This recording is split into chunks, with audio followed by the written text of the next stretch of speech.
talk about groups and that, yeah. Hey Ma, do you know what bursts my bubble? What burst your bubble?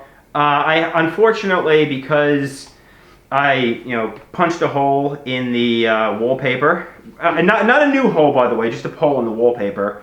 I'm kind of being forced by my mother and father to increase my ability. Nobody is forced. Well, let's call a spade a spade. I am being forced, but I'm increasing my Abilify from 5 milligrams to 10 milligrams. Ideally, if it was up. But if you wanted to leave here, you could do whatever you wanted. No, I mean I was given an ultimatum. I was basically told. An ultimatum. I was basically told increase the Abilify to 10 milligrams, or you're going to be in stay. or you're going to be in this, or you're going to be homeless in a group home or in the psychiatric hospital. Nobody would tolerate punching holes in walls. Nobody screaming all hours of the night. Nobody would tolerate that. Fair enough. But basically what I think is, obviously what I need. I know a doctor once told me, obviously, do you know what's more effective than any antipsychotic? Do you know what's more effective than any Abilify or Clozaril? Socially engaging, Absolutely. Interpersonal relationships, a love life with a woman, financial independence, getting out of solitary Joanne Greenberg land.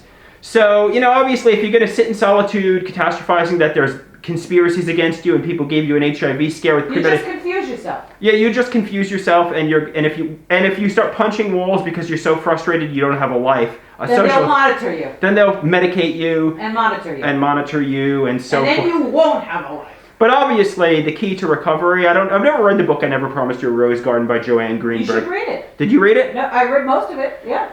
I'm assuming, and I'm only assuming here, but I'm assuming in the end she finds love, she finds a romantic partner, and comes out of her daydream world. That's what I'm assuming happens. Is that what happens? She finds peace. She finds peace in her life. Does she find a man or something like that?